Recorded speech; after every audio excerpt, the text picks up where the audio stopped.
মুখ্যমন্ত্রী মমতা বন্দ্যোপাধ্যায়ের অনুপ্রেরণায় বৃহস্পতিবার জেলা এবং গাজল ব্লক প্রশাসনের যৌথ উদ্যোগে স্থানীয় হাজিনাকু মোহাম্মদ হাই স্কুল ময়দানে মহিলা সশক্তিকরণ এবং একাধিক প্রকল্পের প্রচার করা হলো।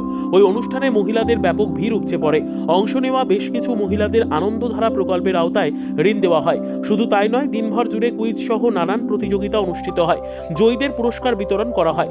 এদিনের অনুষ্ঠানে উপস্থিত ছিলেন মালদহ জেলা পরিষদের সভাধিপতি লিপিকা বর্মন ঘোষ, আনন্দধারা প্রকল্পের জেলা প্রজেক্ট ডিরেক্টর সঞ্জয় কুমার হাওলাদার, গাজলের BDO Biplab Kumar Biswas, joint BDO Subrata Shyamal, Mir Shekhawat, panchayat সমিতির সভাপতি মোজাম্মেল হোসেন, জেলা পরিষদের সদস্য সাগরিকা সরকার, মালদা জেলা খাদ্য কর্মাধ্যক্ষ রীতা সিংহ সহ পঞ্চায়েত সমিতির কর্মাধ্যক্ষ এবং অন্যান্যরা।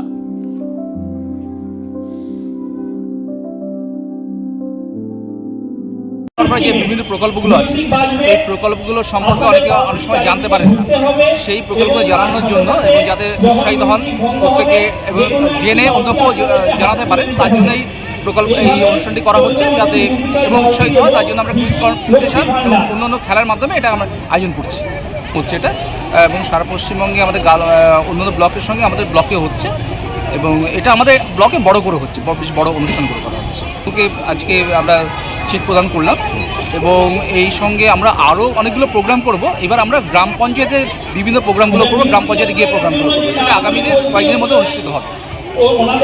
বিভিন্ন ধরনের উন্নয়নের জন্য সেই স্কিম সম্পর্কে জানানোর জন্য মহিলাদের মধ্যে আমরা এই প্রোগ্রামটা আয়োজন করেছি, এবং তার সঙ্গে থাকছে বিভিন্ন কম্পিটিশান। ধরুন এখানে আপনার কুইজ কম্পিটিশান থাকছে, মিউজিক্যাল চেয়ার, আরও বিভিন্ন ধরনের কম্পিটিশান থাকছে। মানুষের মধ্যে এটা আমাদের কনসেপ্ট হয়েছে এরকম, গভর্নমেন্টের যেসব জনমুখী স্কিমগুলো চলছে সেটা মেয়েদেরকে নিয়ে আমরা খেলতে খেলতে একটা অন্য অ্যাটমসফিয়ারের মধ্যে একটা আমোদ প্রমোদের মাধ্যমে মেয়েদেরকে জানানো, যাতে করে ওরা সরকার যে জিনিসটা চাইছে সেটা ওরা জানতে পারে এবং ওরা সেই সঠিকভাবে সেই বেনিফিটটা নিতে পারে। এটাই হচ্ছে আমাদের মেইন অবজেক্ট। এটা মেইন উদ্দেশ্য হচ্ছে সরকার অনেক চেষ্টা করছেন, মানুষের জন্য অনেক কিছু করছেন, কিন্তু সেটা যাতে এই সরকার চাইছে এবং যাদের উদ্দেশ্যে করা তার মধ্যে যাতে কোনো গ্যাপ না থাকে, সেইটাকে বন্ধ করার জন্য এই উদ্যোগটা আমাদের জেলা থেকে নেওয়া হয়েছে। ব্যুরো রিপোর্ট, উত্তর বাংলা সংবাদ।